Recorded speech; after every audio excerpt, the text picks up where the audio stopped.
Le jour où j'ai dit à tout le monde que j'étais gay. C'est pas une blague. Aujourd'hui, je vais vous raconter 6 anecdotes et il y en aura une seule qui sera fausse. Si vous kiffez, je compte améliorer le concept pour changer de ce déjà fait. C'est parti. Attention, du coup, vous devez faire les détectives pour savoir si je mens ou pas, mais vous le saurez à la fin. Pourquoi j'ai dit à tout le monde que j'étais gay? Qu'est-ce qui se passe? Déjà, je suis pas gay. Elle est là la nuance. Pourquoi j'ai fait ça alors? Tout se passe en primaire. Ça date, hein, les gars. Vas-y, j'étais un peu bizarre avant. J'étais en CE1, CE2 et vous savez, en début d'année, il faut dire à chaque fois comment on s'appelle, qu'est-ce qu'on aime dans la vie, qu'est-ce qu'on fait, si on a un trafic de drogue, enfin tout ça quoi, vous avez capté. Donc les autres passent, etc. Tout se passe bien. Et à un moment, la prof elle dit « Colline, à toi ». Et moi, qu'est-ce que je fais? Je me lève. J'y vais devant toute la classe, les gars. Premier jour de l'année, moi j'avais peut-être 8 ans, j'étais ultra à l'aise à l'oral. Vas-y, je vais leur montrer qui c'est qu'aussi en fait. Qui c'est qui va percer, qui va être la plus belle, qui va être la plus intelligente du monde. J'abuse un petit peu peut-être. Le moment est hyper important. Je commence à dire, je m'appelle Colline, j'ai 8 ans, j'aime les cartes Pokémon, je cherche un brun, assez costaud si possible. Voilà, snap en bio les gars. Tout se passe bien et là, à la fin, je veux exprimer le fait que j'adore ma vie. Que je suis joyeuse, tu vois. Mais Colline, elle est un peu originale. Ça veut dire qu'elle va utiliser des mots pour faire la meuf. En mode, ah ouais, mais moi, tu vois, je suis cultivée, j'utilise des mots un peu compliqués. Donc je dis comme ça devant toute la classe, ce qui est bien, c'est que je suis gay. Ce qui est normal finalement. Je vois la prof me regarder un peu bizarrement parce que c'est pas forcément quelque chose à dire en classe. Et je vois les autres rigoler. Et moi je comprends pas parce qu'en fait dans ma tête, le mot gay, c'est pas être lesbienne, c'est être joyeux. G-A-I-E. Peut-être, j'en sais rien. Ne cassez pas les couilles. Ah, à l'époque, je savais pas que gay, ça voulait dire homosexuel, tu vois. Donc moi, je continue ma vie tranquille, je vais me rasseoir, tout le monde me regarde un peu bizarrement. Et le pire dans tout ça, les gars, j'ai compris ce qui s'était passé ce jour-là. 2 ans après. 2 ans après, les gars, mon cerveau, il a dû ping toute la primaire, en fait, dans mon dos, et je le savais pas, les gens pensaient que j'étais gay. Après, voilà, c'est pas... Chacun fait ce qu'il veut, hein. Juste, c'est pas vrai, quoi. Prochaine anecdote, attention, à tout moment elle était fausse. À tout moment je dahek. À tout moment je dahek, les gars.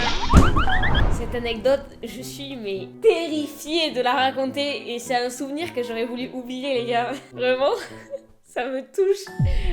C'est, je pense, la pire honte de ma vie. Premier degré. C'était encore en primaire quand j'avais 9 ans cette fois-ci. Qu'est-ce que je faisais? Faut savoir que dans mon école, j'avais un surveillant préféré. Vraiment, il s'appelait Nicolas. Je l'aimais trop. J'étais un peu sa chouchoute, tu vois. Un peu bizarre, il avait 25 ans. Hyper sain, y a pas de problème. Et un jour, il a décidé de me trahir. Il est parti de l'école pour aller travailler dans un restaurant asiatique. Là, les gars, je suis chialé ma race.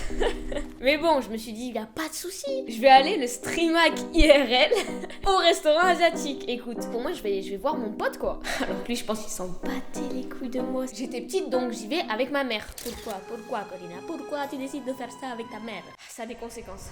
On y va, il nous accueille. On commande notre petit menu. Moi, j'ai quasi rien mangé. Là, c'était le début de la gêne. J'ai quasi tout laissé dans l'assiette parce que j'aime pas. Mon palais, frère, il a les goûts de Frankenstein, je n'en sais rien, c'est abusé. Quand même, très sympa, il nous a même offert un petit verre. Et arrive la fin du repas, on se dit, bon allez, on va partir. Et moi, j'ai l'intelligente idée de demander, mais combien il a d'étoiles le restaurant? Et là, il me répond, on a 0 étoile. 0. Comme ça, il fait. 9 ans, je le rappelle, hein, petite fille innocente et tout. Puis je suis débile et je lui dis vas-y, refais ça. Et très innocente hein, que j'étais, pendant qu'il refait ce signe, directement je fais ça quoi. À 9 ans. Devant ma mère. Devant tout le resto, devant mon surveillant. C'est des choses que j'ai préféré oublier. Donc là, vous imaginez le blanc dans la pièce. C'est terrible. Dans ma tête, j'essaye de me justifier 7 ans après. C'était une trend à l'époque. En fait, on le faisait tous un peu dans la cour de récré, comme des golemons, mais sans penser à la signification derrière. Parce que pour ceux qui savent pas, faire ça, c'est et tu... Bref, je crois que vous avez compris. C'était tellement gênant, je m'en suis rendu compte après à quel point c'était gênant. Et on est vite parti, hein. J'ai pas parlé à ma mère de toute la soirée. Bref, à tout moment elle est fausse, hein. J'aimerais bien qu'elle soit fausse. Troisième anecdote, cette fois-ci avec un abonné, c'est assez récent. C'était lors du tournage 24 heures adultes. Si vous n'avez pas vu, allez la voir juste après. Et en fait, je tourne un peu dans les rues, dans les parcs et tout, donc je suis amenée à croiser des abonnés. On en a croisé, très sympa, petite photo, bam bam. Et à un moment, j'arrive à côté place du Capitole et il s'est passé un truc assez grave quand même. Et c'est chaud. Le pire dans ça, c'est que on filmait justement parce qu'on faisait la vidéo, donc j'ai les rushs de ce qui s'est passé et je vous les mettrai à la fin de la vidéo. Il y a un groupe d'abonnés qui viennent me voir et ils sont très jeunes. Vraiment, ils devaient avoir genre 12-13 ans. Et je vois un peu les bons abonnés et les abonnés un peu bancals. Et eux, comme ils étaient dans leur petit groupe tout mignon avec leur petit bubble tea à la main, ça a une importance pour la suite. Ils étaient un peu insolents et ça se voyait comment ils me parlaient, ils criaient, bon bref, c'est pas la première fois que ça arrive, en général ça finit toujours bien. Bon, ils voient que je filme mais ils me demandent quand même une photo, j'accepte, y a pas de souci. Et moi je leur dis, bon ben salut les gars, merci. Et là je vois qu'ils partent pas. Je sais pas quoi faire les gars, j'ai aucune autorité, j'ai aucun charisme. Du coup, je fais genre je les vois pas et je continue à tourner normalement. Et je commence à reparler en mode, yo les gars, aujourd'hui on va promener le chien, c'est parti. À peine je parle, ils me coupe la parole instant en criant des Wakosi, Walazone, dédicace à Valentin, des choses comme ça. Bon, ça commence un peu à me saouler, mais vas-y, ça va, je suis patiente, franchement. Donc je leur dis, ouais les gars, juste je tourne. Et ils recommencent même à passer un peu devant la cam en disant, ouais les gars, comme ça, tu sais, à faire des fucks, à faire des... Je ne peux pas tourner dans ces conditions, donc je leur dis, désolé les gars, franchement vous êtes les boss. Trop gentil en plus. Il faut pas qu'on entende des gens crier derrière. Et là, du haut de leurs 13 ans, ils commencent à m'embrouiller, frère. Alors, heureusement que j'étais avec Paul, mon manager, qui filmait la vidéo. Ben en fait, il commençait à dire, tu veux quoi sans nous t'es rien, vas-y monte ta caméra. Je sais qu'ils allaient pas prendre ma cam parce qu'il y avait quand même des gens autour, mais je sais pas, ils étaient un peu menaçants, je comprends pas quoi. Vous vous souvenez leur bubble tea qu'ils avaient? Ben carrément, ils me le jettent dessus.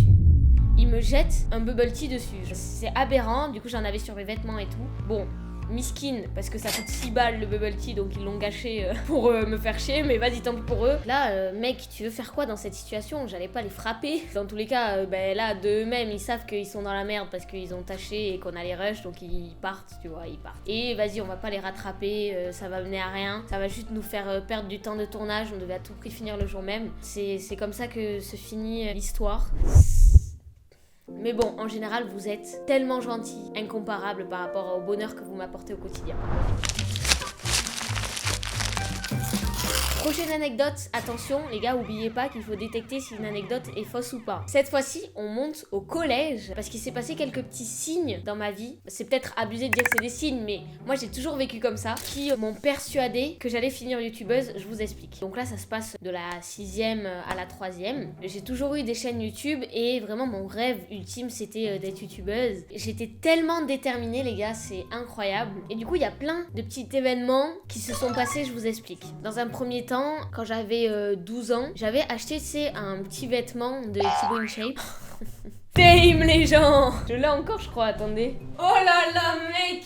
Tame la Team Shape! J'avais publié en story, alors j'avais genre 20 abonnés, en mentionnant Thibaut InShape, et il m'avait repartagé en story. Alors je sais que objectivement, il repartageait quand même beaucoup de personnes à l'époque, mais tellement déterminé dans YouTube que chaque petit truc comme ça, je le voyais en positif. J'étais convaincue que c'est grâce à ça que j'allais devenir youtubeuse. Tous les petits signes, c'était le destin, genre. Plein de trucs en lien avec YouTube qui me sont arrivés et pas d'autres. Comme un autre truc, pas si ouf que ça, mais quand même. Vous connaissez le youtubeur Nanas, il me semble.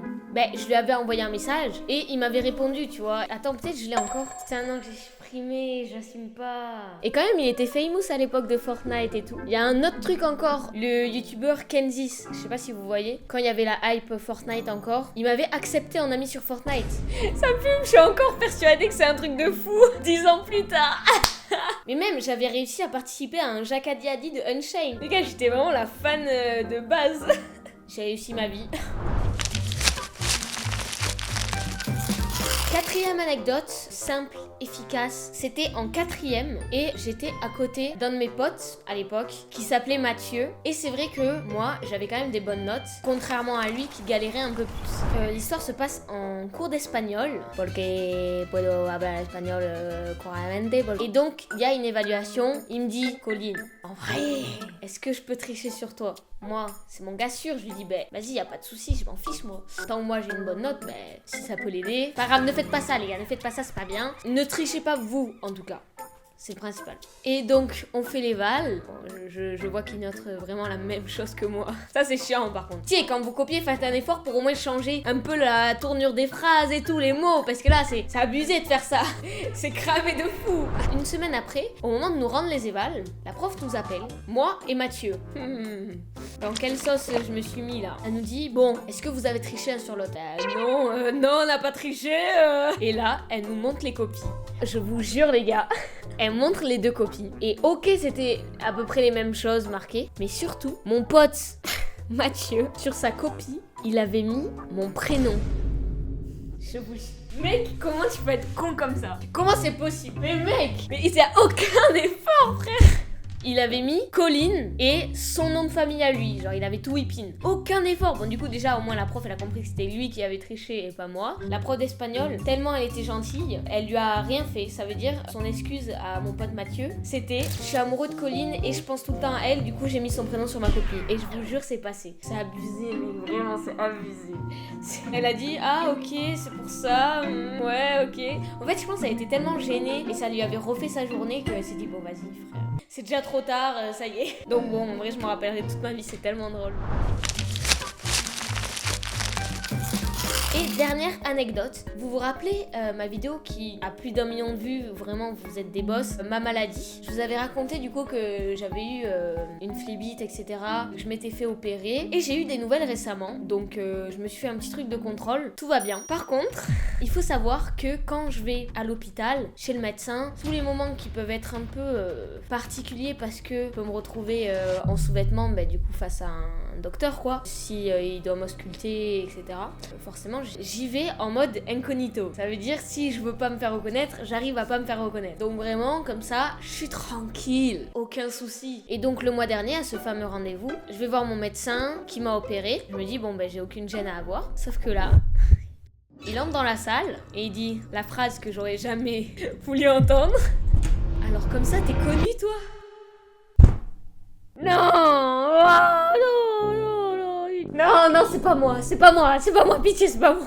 Ah, arrêtez. Je me décompose et en fait il m'explique que son fils a vu ma vidéo en disant ma maladie, je sais pas quoi, et il a demandé à son père si c'était lui qui m'avait opéré parce qu'il sait que je suis de Toulouse et tout, et il a montré du coup des images, la date et tout. Il a dit ah ouais bah c'est moi quoi qui l'ai opéré, donc super, mais j'en ai marre d'être trop connue, j'en ai marre, je suis trop imposante, putain arrêtez quoi, j'en ai marre, c'est ça le métier du youtubeur. Bon, du coup, j'étais un peu gênée parce qu'être en sous-vêtements devant quelqu'un qui te connaît, c'est chaud. Après, tant que c'est pas un abonné, ça va. C'est le daron de l'abonné. J'essaye de me rassurer comme je peux. Mais bon, cette histoire finit très bien parce que il faut savoir que ma maladie de base, ça touche, comme j'avais dit, des personnes âgées. Sauf que récemment, il y a de plus en plus de jeunes qui sont affectés. Donc, ils montrent ma vidéo aux adolescents qui ont ma maladie pour les rassurer. Ils vont voir la Minia, j'ai cru mourir. Je sais pas s'ils vont être rassurés, mais bon. Bon, les amis, parmi les 6 anecdotes, laquelle est la fausse, selon vous? Le jour où j'ai dit à tout le monde que j'étais gay, le surveillant, l'embrouille avec des abonnés, les signes comme quoi je serais youtubeuse, la pire tricherie du monde et le médecin qui me connaît. Je vous laisse réfléchir, mettre pause et marquer en commentaire votre réponse avant de savoir la vérité. Attention! L'anecdote fausse est... le bubble tea, les gars, l'embrouille avec les abonnés, c'est totalement faux. J'ai jamais eu des abonnés qui m'ont embrouillé à ce point. Genre, il y en a, ils étaient un peu moins sympas que d'autres, mais jamais ça s'est mal passé comme ça, faut pas abuser. Je sais pas si j'ai bien menti, dites-le moi là, est-ce que c'était crédible ou pas? Imagine, il y a tout le monde qui savait d'entrée. Si t'as kiffé, mets ton pouce bleu et abonne-toi parce que ça m'aide de fou. Et va regarder cette vidéo si t'as passé un bon moment. Bref, bonne journée.